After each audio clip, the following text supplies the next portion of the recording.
राजा रघुवंशी की हत्या के केस में ऐसे खुलासे हो रहे हैं जो रोंगटे खड़े कर दे रहे हैं।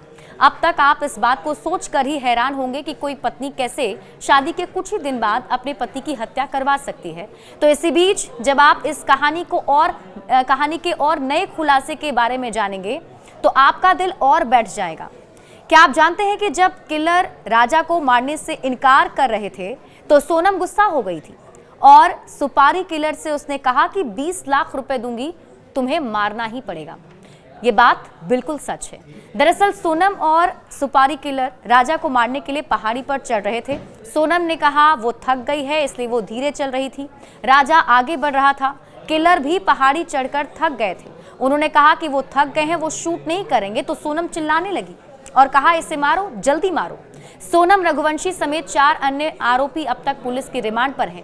मेघालय पुलिस उन्हें अपने साथ ले गई है और इस दौरान कई चौंकाने वाले तथ्य सामने आ रहे हैं। सोनम ने जिस दिन 11 का व्रत रखा था उसी दिन अपनी आंखों के सामने अपने सुहाग को उजड़वा दिया।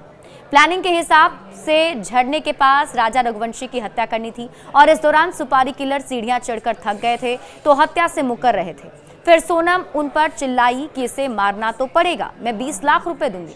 दरअसल सोनम शादी के 4 दिन बाद ससुराल से मायके चली गई थी। वहां जाकर वो राज कुशवाहा के साथ मिलकर राजा रघुवंशी की हत्या की प्लानिंग करने लगी। अचानक से शिलोंग का टिकट बुक कर उसने राजा को हनीमून पर चलने के लिए तैयार किया। साथ ही राज कुशवाहा के साथ मिलकर 14 लाख रुपए में 3 सुपारी किलर को हायर किया। उनसे कहा कि राजा की हत्या की तो 14 लाख रुपए देंगे, साथ ही बच जाओगे तो भाई की कंपनी में नौकरी लगवा देंगे। सोनम ने 23 मई को राजा को शिलोंग में मारने का प्लान बनाया था और उसी दिन आखिरी बार उसने सास से भी बात की थी। सास बातचीत के दौरान वो सीढ़ियां चढ़ रही थी, साथ ही 3 किलर भी सीढ़ियां चढ़ रहे थे। सीढ़ियां चढ़ने के दौरान किलर थक गए थे, ऐसे में वो मारने में ना नुकुर करने लगे। आगे चलकर तीनों किलर राजा रघुवंशी के साथ चलने लगे। थकने का बहाना करके सोनम पीछे पीछे चल रही थी। किलर मारने में देर कर रहे थे तो सोनम को ये बर्दाश्त नहीं हो रहा था।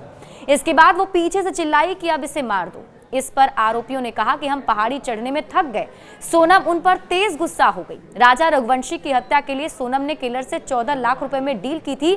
जब वो मुकरने लगे तो सोनम ने कहा कि मारना तो पड़ेगा, तुम लोगों को मैं 20 लाख रुपए दूंगी। फिर राजा के पर्स से निकाले 15,000 रुपए उसने किलर्स को दे दिए कि मारना पड़ेगा। ये सारी बातें आरोपियों ने पुलिस के सामने कबूल की है। दरअसल सोनम रघुवंशी ने जिस दिन हत्या की साजिश रची थी, जिस दिन हत्या राजा की कराई, उस दिन ये 11 का व्रत रखी थी। 11 वाले दिन ही उसने अपने सुहाग को उजाड़ लिया। अब सोनम के परिवार वालों ने चुप्पी साध दी है। गौरतलब है मेघालय पुलिस फिर सोनम के कॉल रिकॉर्ड खंगाल रही है। साथ ही सोनम ने आरोपियों के साथ बातचीत भी जो की है उसकी भी जानकारी जुटाई जा रही है। इसके बाद पुलिस का शक और भी ज्यादा गहरा गया। सोनम पर नजर रखनी शुरू कर दी और उसके बाद सोनम शक के घेरे में आ गई है। हालांकि इस पूरे मामले में अभी भी पुलिस प्रशासन की तरफ से जांच पड़ताल जारी है। देखना होगा और क्या बड़े अपडेट्स सामने आते हैं। वैसे बड़े अपडेट्स के लिए जुड़े रहिए न्यूज़ 18 बिहार झारखंड के साथ।